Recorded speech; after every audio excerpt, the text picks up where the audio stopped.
আমাদের প্রধান উপদেষ্টার সাথে যারা এলন মাস্কের কথাবার্তা হয়েছে। এলন মাস্ক এখন পৃথিবীর সবচেয়ে ধনী মানুষ শুধু নন, তিনি আমেরিকার ট্রাম্প প্রশাসনের অতি প্রভাবশালী একজন মানুষ। আমরা জানি একটা ডিপার্টমেন্ট তৈরি হয়েছে ডজ নামে, DOGE, department of government expenditure. মানে উনি যেটা করছেন সেটা হলো ট্রাম্পের হয়ে তিনি এই ডিপার্টমেন্টে এসে আমেরিকান সরকারের ফেডারেল যে ব্যয় আছে, বাজেট আছে এবং তাদের ভাষায় প্রচুর অপচয় আছে, সেগুলো ঠেকানোর জন্য তিনি কাজ করছেন। খুবই পাওয়ারফুল এবং কেউ কেউ ট্রাম্পের চাইতেও কোনো কোনো জায়গায় তিনি বেশি পাওয়ারফুল হয়ে উঠছেন কিনা এই আলাপ আছে।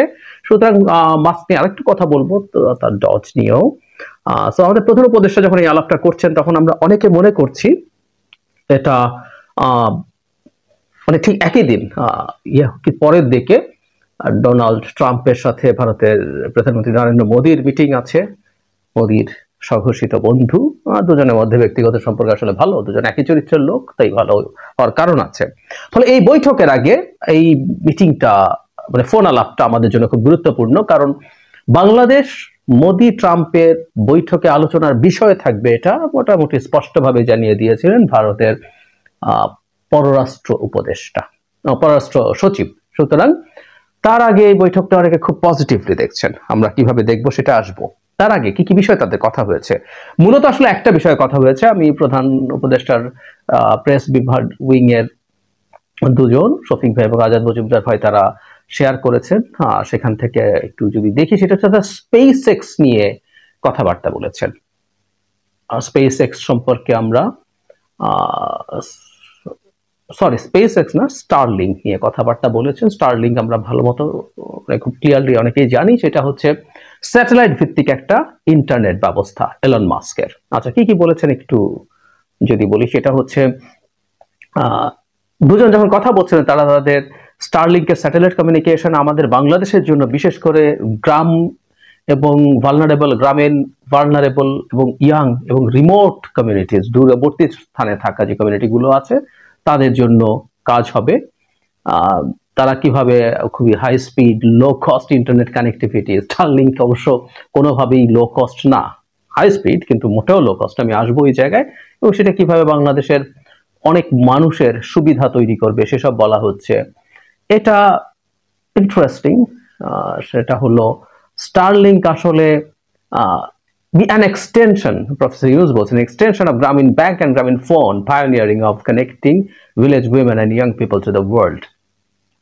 So স্টারলিংকের সাথে গ্রামীণের চুক্তি হচ্ছে, এই ধরনের একটা অনুমান আমরা এখান থেকে করতে পারি। অনুমান না, এই ভাষার মধ্যে একটা ক্লিয়ার ইঙ্গিত আছে। তার মানে বাংলাদেশে যদি স্টারলিংক আসে সেটা গ্রামীণের সাথে আন্ডারস্ট্যান্ডিং বা এগ্রিমেন্টের মাধ্যমে আসবে, এরকম মনে হচ্ছে। বলা হচ্ছে এগুলো করলে প্রচুর জব তৈরি হবে, ইত্যাদি ইত্যাদি হবে। এবং তারা দুজন মিলেই বলছেন যে full potential of technology driven social and economic growth in Bangladesh and the rest of the world. যেহেতু মাস্ক টেকনোলজির মানুষ, তিনি সেটা করবেন। তারপরে বলছেন যে যখন গ্রামের কাছে যাবে, গ্রামের লোকজনের কাছে যাবে, আমাদের প্রধান উপদেষ্টা বলছেন তারা গ্লোবাল উইমেন এবং কিডস আর গ্লোবাল এন্টারপ্রেনিয়ার্স হবেন। তারা গ্রামীণ ব্যাংক সম্পর্কে, গ্রামীণ ব্যাংক সম্পর্কে প্রশংসা করেছেন। গ্রামীণ ব্যাংকের দেওয়া যে মাইক্রো ফিন্যান্স, তিনি বলেছেন তিনি এটা সম্পর্কে দীর্ঘদিন থেকে জানেন এবং এটা কি ধরনের ইম্প্যাক্ট ফেলছে সেটাও তিনি জানেন। তারপর স্টারলিংকের যে সার্ভিস উদ্বোধন হবে সেখানে আমাদের প্রধান উপদেষ্টা তাকে ইনভাইট করেছেন এবং তিনি সেটা গ্রহণ করেছেন। এই স্টেটাসে বলা হচ্ছে, মাস বলছে I look forward to it. So উনি আসতে পারেন, ইনফ্যাক্ট আসতে পারেন। ডক্টর ইউনূসের একটা ইনভিটেশনে মাস্কের মতো মানুষ আসার সম্ভাবনা উড়িয়ে দেওয়া যায় না। আমরা এটা করলে কি কি হতে পারে? আমাদের এসব কথাবার্তা, আমাদের ইকোনমিক গ্রোথ হবে, আমাদের ডিজিটাল ইনক্লুশন হবে। ডিজিটাল ডিভাইড বলে এখন একটা কথা প্রচলিত আছে যে বহু জায়গায় আসলে আমাদের যে ইন্টারনেট, বাংলাদেশের মতো দেশে ইন্টারনেট ঠিকঠাক মতো পৌঁছতে পারে না, সেখানে বা খুব ভালো স্পিড পাওয়া যায় না, সেখানে এই জিনিসগুলো করবে। একটা ছোট্ট তথ্য একটু দিয়ে রাখি, স্টারলিংক বাংলাদেশে আরো আগেও আসতে চেয়েছিল শেখ হাসিনার সময়, এটা আসলে বাধাপ্রাপ্ত হয়েছিল। স্টারলিংক যেহেতু স্যাটেলাইট, এটার উপরে সরকারের নিয়ন্ত্রণ থাকে না, আমি যতদূর মনে করতে পারি সরকার এটা নিয়ন্ত্রণ চেয়েছিল। It's very expensive. এটা আসলে গ্রামের লোকজনের ডিজিটাল ডিভাইড দূর করতে পারবে বলে মনে হয় না, কারণ হচ্ছে এটা যে ডিভাইস কিনতে হয় যেটা আসলে স্যাটেলাইট থেকে এই ডেটাটা রিসিভ করবে, এটা 70-75 হাজার টাকা দাম, এবং প্রতি মাসে $120 মতো খরচ হয়। তো এখনকার টাকা আপনারা হিসাব করতে পারছেন, এটা 15,000 টাকায় গিয়ে ঠেকবে, প্রতি মাসে দিতে হবে। ফলে হাই স্পিড ইন্টারনেট এটা অনেকে ব্যবহার করবেন, কিন্তু সংখ্যাটা অনেক অনেক বেশি হবে না, এবং যেসব আলাপ আলোচনা করা হয়েছে এই মানুষগুলোর কাছে আসলে এটা হবে না। এটা খুবই বড় বড় প্রতিষ্ঠান যারা আনইন্টারাপ্টেড এবং খুবই ভালো মানের ইন্টারনেট চান, তারা এই টাকাটা খরচ করবেন। সেটা সম্ভাবনা আছে। যারা ইন্টারনেটের মানে গ্লোবাল অনেক ইস্যুর সাথে কানেক্টেড আছেন, ব্যবসায় যুক্ত আছেন, তারা এই খরচটা করতে পারবে এবং তাদের সামর্থ্য থাকতে হবে। সুতরাং আসলে এটা যে আলাপগুলো করা হচ্ছে এটা সেই জায়গায় ব্যবসা করবে না, ব্যবসা করবে। কিন্তু এখানে একটা গুরুত্বপূর্ণ প্রশ্ন আছে, সেটা হলো নিয়ন্ত্রণ সরকার চাইবে কি চাইবে না। কারণ ডক্টর ইউনূস তো ভবিষ্যতের সব সরকার হবেন না। সব সরকার যদি না হয়ে থাকেন, ভবিষ্যতের সরকার আসলে এই চুক্তি বল যেটা হবে সেটা মেনে চলবে কিনা ইজ এ বিগ কোয়েশ্চেন। আর ভারতে আরেকটা আলোচনা হয়েছিল, সেটা একটু যোগ করে রাখতে চাই। ভারতের স্টারলিংক যখন যেতে চেয়েছিল, তখন ভারতের ইন্টারনেট সার্ভিস প্রোভাইডার্স যারা আছেন তারা একযোগে এটার বিরুদ্ধে খুব তীব্রভাবে প্রতিবাদ করেছিলেন, কারণ ওটা ভারতের ডোমেস্টিক যে ইন্টারনেট সার্ভিস প্রোভাইডার্স তাদের অনেকেরই ব্যবসায় খুব বড় ক্ষতি করবে, সেটা ছিল আশঙ্কা। সো একই রকম ঘটনা বাংলাদেশে ঘটবে না সেটা বলা যায় না। বলা হচ্ছে মোদি যে যাচ্ছেন, মাস্কের সাথে কথা হয়েছে, এটা একটা বড় বিষয় হয়ে থাকবে।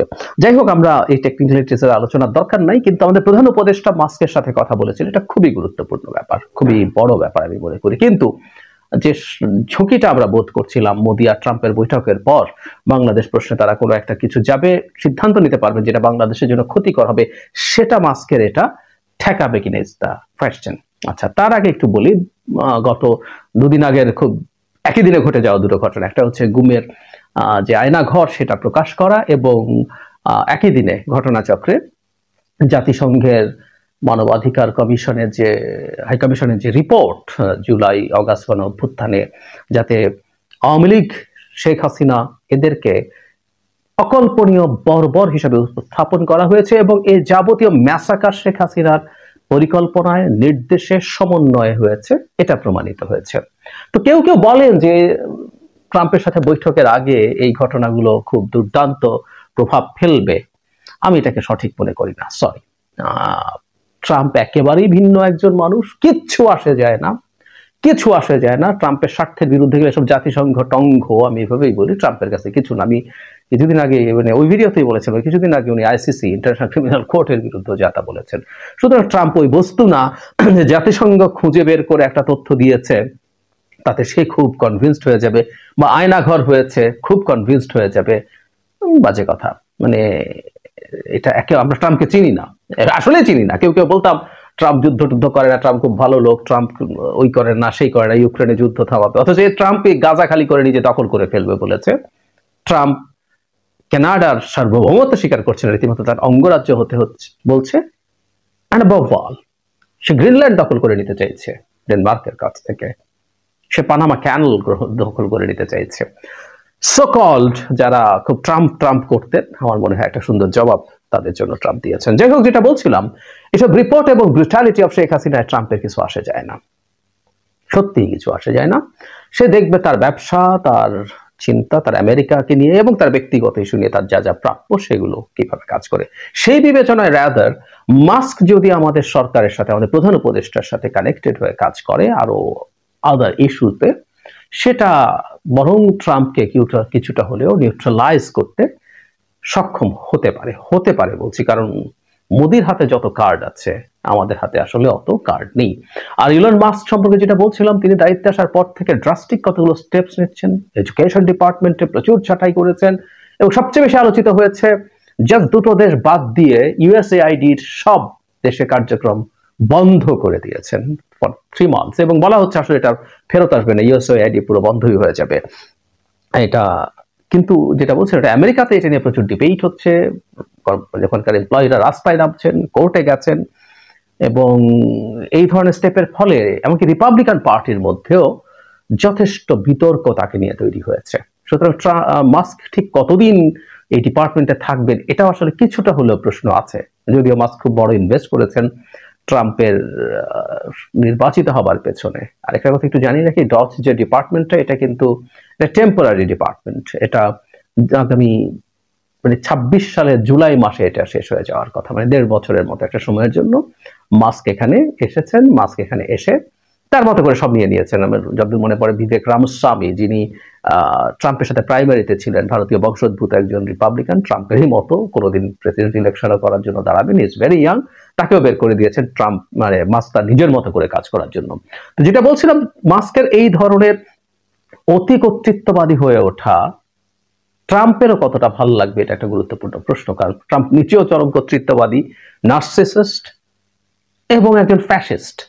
ফলে মাস্ক দিনের শেষে কতটুকু প্রভাব ট্রাম্পের করে ধরে রাখতে পারবেন এই প্রশ্ন আছে। কিন্তু মাস্ক যেহেতু ফর দ্য টাইম বিং এটা করছে, এটা ইজ নট ব্যাড।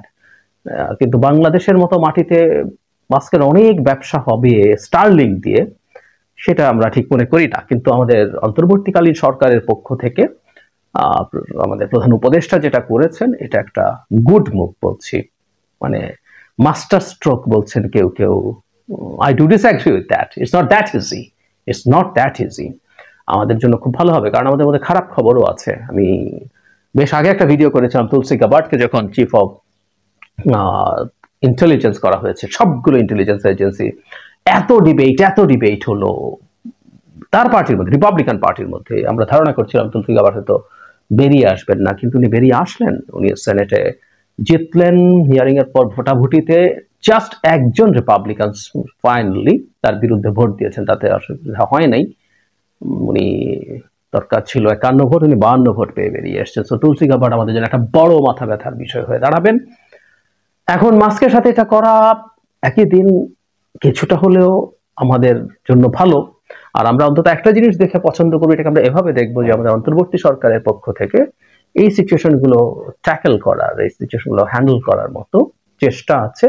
আমরা চাই শুধু মাস্ক না, ট্রাম্প প্রশাসনের আরো যেসব প্রভাবশালী কর্মকর্তা আছে এবং ট্রাম্পের নিজের সাথে যত বেশি যোগাযোগ বাড়ানো সম্ভব, যত বেশি সম্পর্ক তৈরি করা সম্ভব, সেটা করা দরকার। কারণ ট্রাম্প আগামী 4 বছর থাকছেন, এবং এই ট্রাম্পই নির্বাচনী প্রচারণার সময় জাস্ট বাংলাদেশকে নিয়ে যে স্ট্যাটাস দিয়েছেন, কেউ লিখে দিয়েছেন, উনি জাস্ট পোস্ট করে দিয়েছেন, এই টাইপের ঘটনা ঘটেছে, যেখানে বাংলাদেশ সম্পর্কে অত্যন্ত কঠোর কথাবার্তা ছিল সংখ্যালঘু নির্যাতন নিয়ে। সো আমাদের সরকারের দিক থেকে এটা করা উচিত হবে। যা হয়েছে এটা ভালো হয়েছে, এটা অনেক কিছু হয়ে যায় নাই যে ভারত বাংলাদেশকে নিয়ে ঝামেলা যেটা করতে থাকবে, সেই ক্ষেত্রে মাস্ক অনেক বেশি পাওয়ার নিয়ে আসবে। কারণ ভারতের হাতেও মাস্কের সাথেই ডিল করার জন্য বড় জায়গা আছে, সেটা হচ্ছে যে স্টারলিংক কি, মানে বাংলাদেশের পপুলেশনের যত পার্সেন্ট, মানে যত টাইমস ভারতের পপুলেশন, কিন্তু স্টারলিংক কেনার লোক তার চাইতে অনেক বেশি হবে। মানে আমাদের যদি 15 কোটি আমরা হিসাবে সুবিধার জন্য ধরি, 16-17 কোটি যদি ধরি, ভারতের 150 কোটি হিসাব করলে 8 গুণ বা 9 গুণ হবে আমাদের জনসংখ্যার, কিন্তু ওখানে স্টারলিংক কেনার মতো মানুষ 25-30 গুণ হতে পারে। কারণ ভারতের এই ডেন্সিটি, যে মানুষগুলো এটা কিনবে, সেটা অনেক বেশি। সুতরাং ওই স্টারলিংকও ভারত তার বার্গেইনের জন্য ব্যবহার করতে পারে। হোয়াট এভার ইট ইজ, মাস্কের যা ব্যবসা আছে, তার টেসলা বলি আর যাই বলি, যত কিছু আছে সবকিছু আসলে ভারত বেটার ডিল দিতে পারে। এবং ভারতের আরো অনেকগুলো, যে বললাম তুলসী গাবার্ডরা আছেন, আরো অনেকই ভারতীয় বংশোদ্ভূত আছেন ওখানে, ট্রাম্পের সাথে তার যোগাযোগ আছে, সম্পর্ক ভালো আছে। যদিও একটা ঘটনা একটা ইঙ্গিত দেয় যে ট্রাম্প তার নিজের স্বার্থের ব্যাপারে কোনো বন্ধুটন্ধু বোঝেন না। কিছুদিন আগে অবৈধ ভারতীয়দেরকে ধরে রীতিমতো হাত পায়ে শিকল পরিয়ে কার্গো প্লেনে তুলে ভারত পাঠিয়ে দিয়েছেন, যেটা নিয়ে মোদির সেই বন্ধু এই ভাবটা কমেছে খানিকটা। তারপরও দিনের শেষে সবকিছু হিসাব নিকাশ, সবকিছু ব্যবসা, ট্রাম্প ব্যবসা ছাড়া কিছু না, এবং সবকিছু শর্ট টার্মে করতে চায়। এটা একটা অ্যালার্মিং জায়গা।